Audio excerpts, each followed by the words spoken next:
Would you turn your Bible to the Gospel of John, chapter 18. If you're here last week, you may say, wait a minute, we were in chapter 20 last week. We're going backwards here. Well, chapter 20 was just because it was Easter, and we wanted to have a focus on Christ's resurrection. Now we move back in the story. We're on Friday night, Saturday morning, early Saturday morning, to the events that led up to the cross. Jesus spent Friday night in prayer in the Garden of Gethsemane, and it was there that he was betrayed and arrested. And I want you to remember, this is the biggest thing that stuck out to me in those verses, the first 11 verses of chapter 18, is that Jesus willingly gave up. Jesus was in control of this whole narrative, and he is still in control throughout.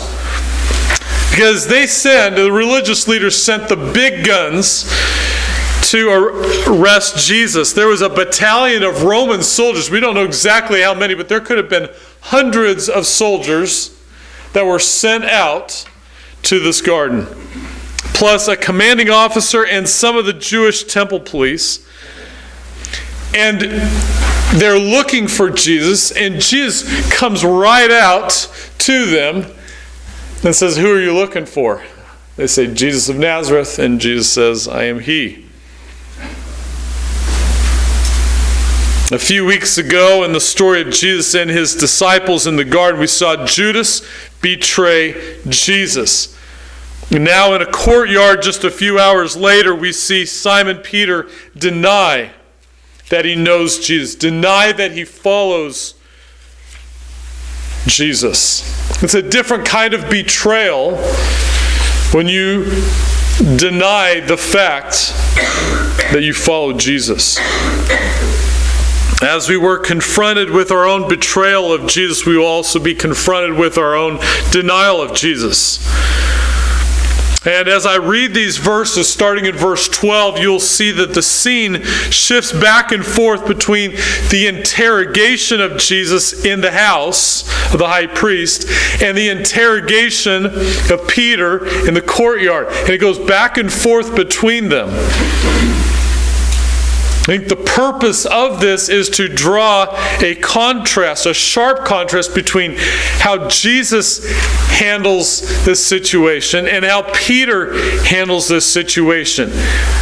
And they're ironically similar. They're both being asked questions, and they deal with it in different ways. So if you would follow along with me, please, in your Bible, John chapter 18, starting in verse 12.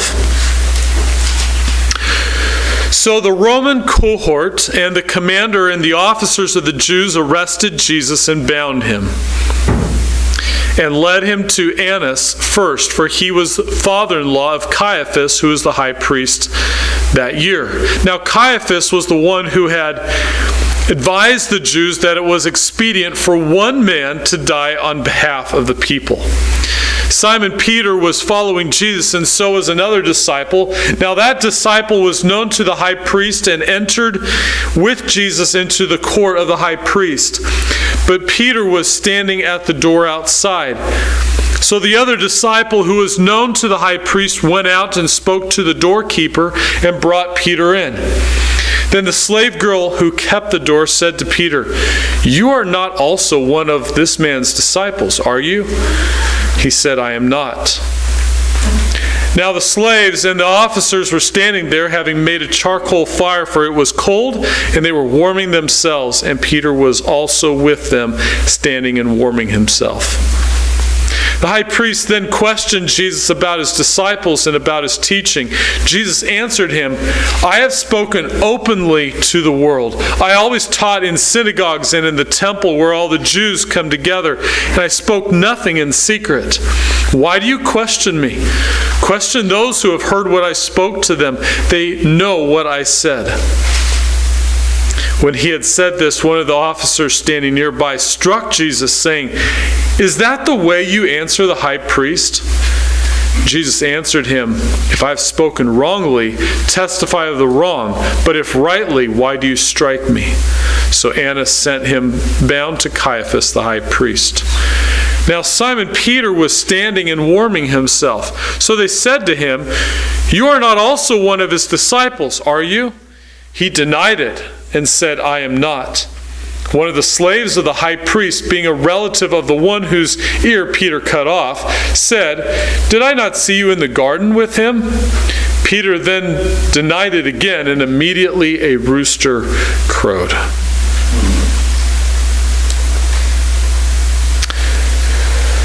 Jesus is taken bound from the Garden of Gethsemane to the house of the high priest. It's a distance of not much more than a mile, as far as I could see on the map. And basically, it's back to the same area of Jerusalem as the upper room where they had been earlier that night. And so they make the trek, maybe this time back through the city. It is now about 3 o'clock in the morning when Jesus appears before the high priest. Now, something you might find odd here is that both Annas and his son-in-law Caiaphas are called high priest here. Why was that? Well, just a little bit of the history here. Annas was the former high priest that was still regarded by the Jewish people as the high priest. But the Romans, for some reason, didn't like him.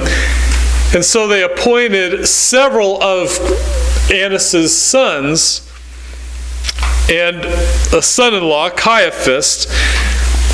And they appointed Caiaphas as the high priest during that time. So there are two high priests, and Jesus appears before both of them to be questioned by them. Because the people regarded Annas as the true high priest, he gets to go first. But about Caiaphas, there's a note in verse 14 that is meant to grab your attention and remind you of something earlier in the Gospel of John. Did you notice it? In verse 14, Caiaphas was the one who advised the Jews that it was expedient for one man to die on behalf of the people. If you go back to chapter 11, verse 47, this is where we heard this earlier and read this earlier. John chapter 11, verse 47.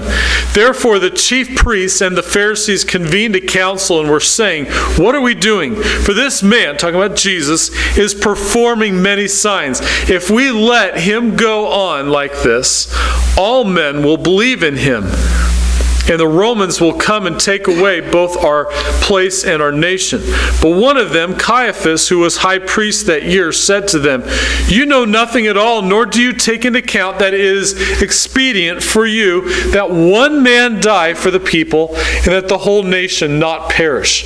Now he did not say this on his own initiative, but being high priest that year, he prophesied that Jesus was going to die for the nation, and not for the nation only, but in order that he might also gather together into one the children of God who are scattered abroad. Isn't that amazing? How he says something. I don't think he had any clue what all that would mean. That Jesus dying on the cross for us, for the sin of the world, that is what was going on here.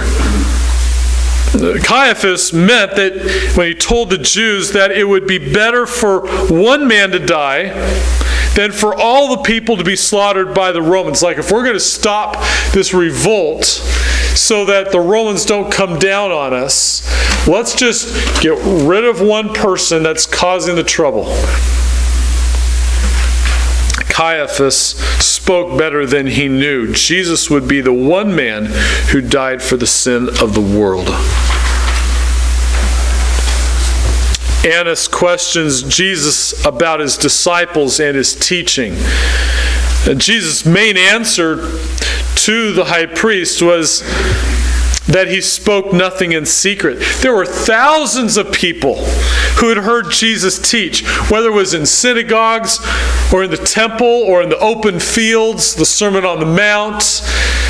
There were thousands right there who heard him because Jesus made sure they got fed, right? One of the officers there takes offense to what Jesus says, considering them blasphemous words toward the high priest. I'm not sure how you would consider it blasphemous because the high priest wasn't God. Jesus just simply wanted a fair trial. He wants there to be witnesses who tell the truth about what he said and didn't say. Jesus endured humiliation. In this case, the word there for being struck, how Jesus was struck, is that it was the palm of the hand slapped to his face. Jesus endured that humiliation for saying what was right. But notice that Jesus didn't back down. He didn't back down and say, I shouldn't have said that or anything like that. He also doesn't respond and retaliate. If you came up here and slapped me on there was something like that happened at the Oscars last year. Probably my adrenaline would start going and I wouldn't handle it like Jesus did. Jesus doesn't get riled up in this. He responds logically, he responds clearly, and he doesn't back down. He says, if I have spoken wrongly, testify of the wrong, but if rightly, why do you strike me? We should not be surprised when we are attacked for saying what is right, because we follow Jesus, who experienced the same thing. That's right. When you see the sufferings of Christ, and yes, in many ways they are far worse than what we will ever experience, but know that Jesus has walked that path of suffering before you. You're not the first one to be attacked for saying what is right.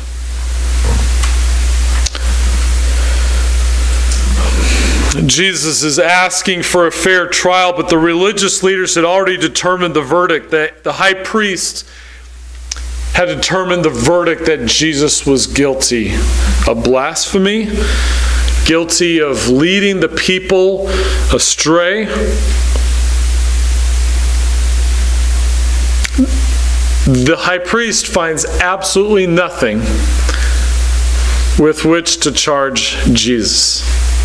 And so he sends Jesus to Caiaphas. Because Caiaphas, in order for the verdict to come down, Caiaphas has to say that Jesus is guilty, because he's the acting high priest.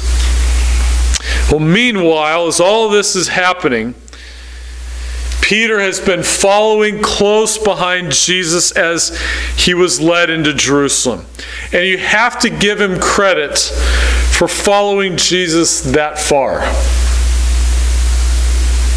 After what had happened, after Peter had cut off the guy's ear, and the shame of what was happening, for Peter to at least follow that close by, you have to give him some credit, right? Well, Peter is given permission to enter the courtyard of the high priest. And the way he's able to get in is that there is another disciple there who knows the high priest and is able to let him in. Traditionally, this other disciple is thought of as the Apostle John, and we don't know for sure if it's John, but it's kind of interesting to think that John, who writes this gospel and was one of Jesus' disciples, that he actually knew the high priest. Kind of interesting, huh? While Peter would not be able to see Jesus on trial, he could at least be near Jesus in these tense moments, even if it was in hostile territory.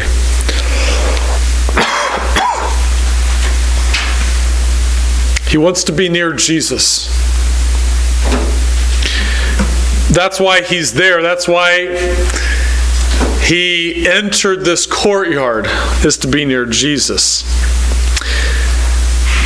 But I think many of us know the story well. A slave girl recognizes Peter as one of Jesus' disciples. Actually, she connects Peter with the other disciple who was there and says, wait, she's putting two and two together, saying, you were with this disciple. Peter denies that this is true. This might be very clear to you, but I want us to think about it because we're trying to think about our own lives and ways that we have denied Jesus. Why did Peter deny that he was one of Jesus' disciples? I think the first thing is that he feared man. You know what I mean by the fear of man? He cared more about what these other people around him in this courtyard, about what they thought of him and what they could do to him. Even the slaves, even the soldiers, Peter feared them. There is a crowd watching this interaction.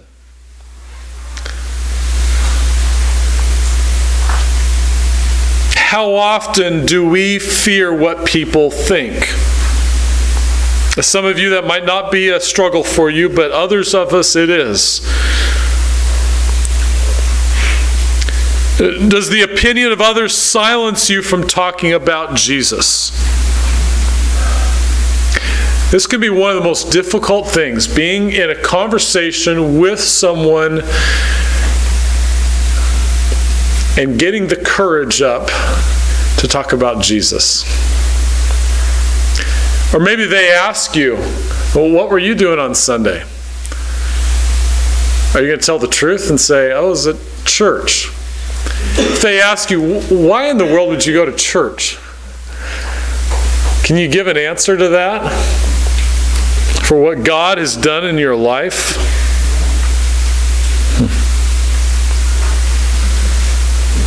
Peter denied that he was one of Jesus' disciples. I think there was some maybe confusion in his heart, because this was supposed to be the Messiah. And I think he's trying to make that calculation. Am I really going to be seen as being part of Jesus' disciples when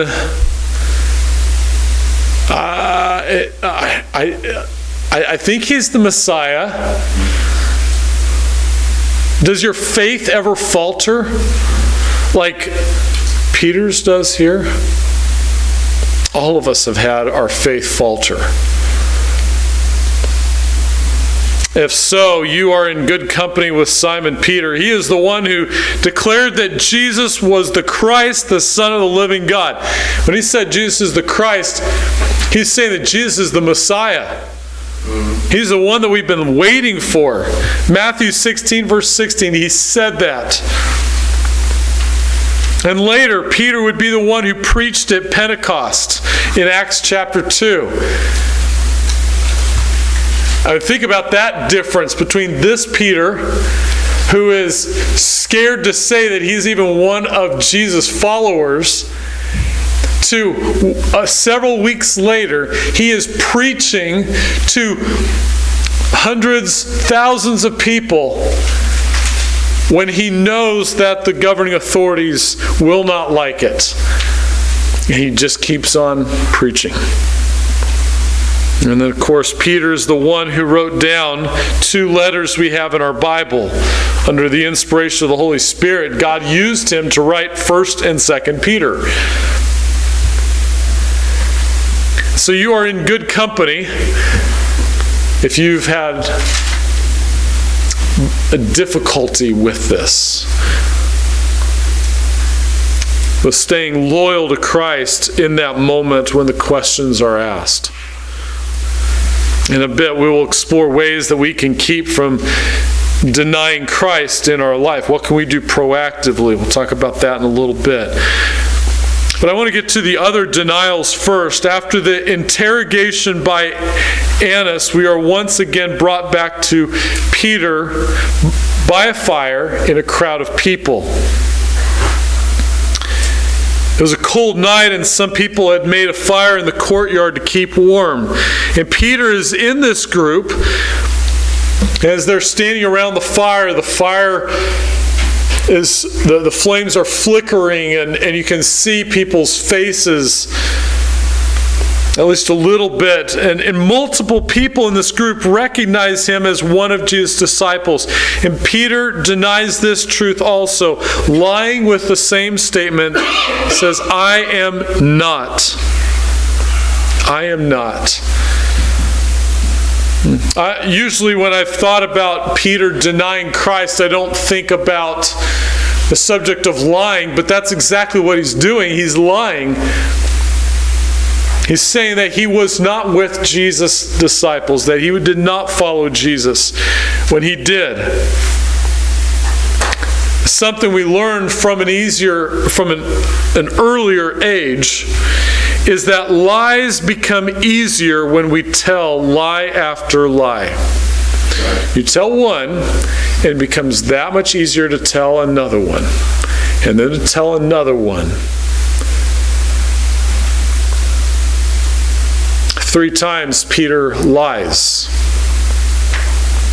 Watch out for that first lie, because you might not be able to resist the temptation. You might find it more difficult to resist that temptation the next time. The third denial is when another slave of the high priest, and this is a relative of the slave whose ear Peter had lopped off, he says, I saw you in the garden. And maybe he even figured out, like, this is the same guy that lopped off my relative's ear. He recognizes Peter as one of the men in the Garden of Gethsemane with Jesus just a few hours earlier. He is an eyewitness to this. But Peter has gone too far in the lie, and he figures he has too much to lose by admitting that he was Jesus' disciple after these 2 times of saying, no, I'm not a disciple of Jesus. He can't now say, I wasn't telling the complete truth. I am a disciple of Jesus. He's gone too far. He has too much to lose by admitting that he was Jesus' disciple, so he denies the truth again. And this time it's even more forcefully. The other Gospels say that he swore and he offered curses to say, I am not that disciple. And what does he hear then? A rooster crows immediately after Peter denies that he was with Christ. You may remember that Jesus had predicted this would happen just hours earlier that night. Back in chapter 13, verses 36 through 38, Simon Peter said to him, Lord, where are you going? Jesus answered him, where I go you cannot follow me now, but you will follow later. Peter said to him, Lord, why can I not follow you right now? I will lay down my life for you. And he kind of tried to do that when he took up the sword to defend Jesus in the garden. This verse 38 answered, "Will you lay down your life for me? Truly, truly, I say to you, a rooster will not crow until you deny me 3 times." Jesus, in control of all this situation, will keep the rooster from crowing until Peter has denied him 3 times. Other Gospels fill in more of the story. In Luke 22, Jesus looks at Peter. Can you imagine that look? And maybe as he is being taken to Pilate, he looks at Peter. Peter then went out and wept bitterly. Luke 22 also says. He went out and wept bitterly. While Peter cowered in fear when interrogated, Jesus refused to back down. Both are questioned, only Jesus tells the truth.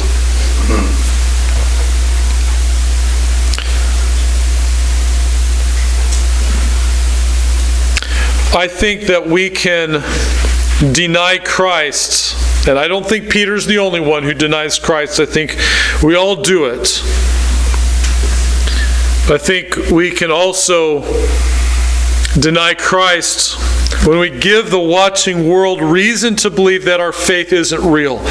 As we maybe speak in gossip or anger, or by our actions, and the watching world says, wait a minute, you're supposed to be a disciple of Christ? You're a Christian? And I realize we're not going to be perfect in this. That there is a judgmentalism that they have in their lives when they do that. But let's not give all kinds of reasons for people to reject Christ. Unfair business practices could be one of them if that applies to your situation. And then, of course, how we answer their questions. How we talk. Do we talk about Christ?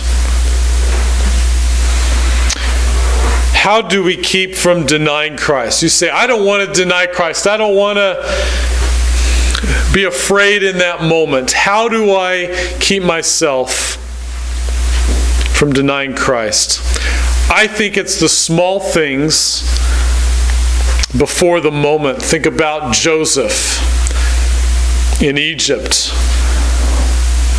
He chose to not deny his Lord. But I think it's because of choices that he had made. He had resolved in his heart. Daniel, same thing. He and his friends had resolved in their heart not to eat the king's food there. Every day, submitting to Christ as Lord. Every day. I think it's valuable you come under conviction and you say, I'm going to give my life to Christ. I'm going to dedicate my life to the Lord. And God's used that in my life. In fact, with the song that we're going to sing in a few minutes, I have decided to follow Jesus. God used that to change my life. But you know what? The next day, I had to surrender to Christ as Lord. Today, I must surrender to Christ as Lord. Maybe baptism is something that you have never done. You've never been baptized, and that can be something that God can use in your life to help you realize, to help you see what He has already done. And it can be something that God will use to help push you on in your walk with the Lord. Maybe you are on the fence with whether you want to decide to follow Jesus. Wherever He leads and you're on the fence, you have to pick a side of the fence. You can't live on the fence. Choose to follow Christ today. Or maybe you recognize your need to confess your sin of denying Christ before others. You know that you have done that. Confess your fear of man to Him. The last thing I want to say is that this isn't the last time that we see Peter in John's gospel. Lord willing, we will get to another charcoal fire, this time beside the Sea of Galilee in John 21, where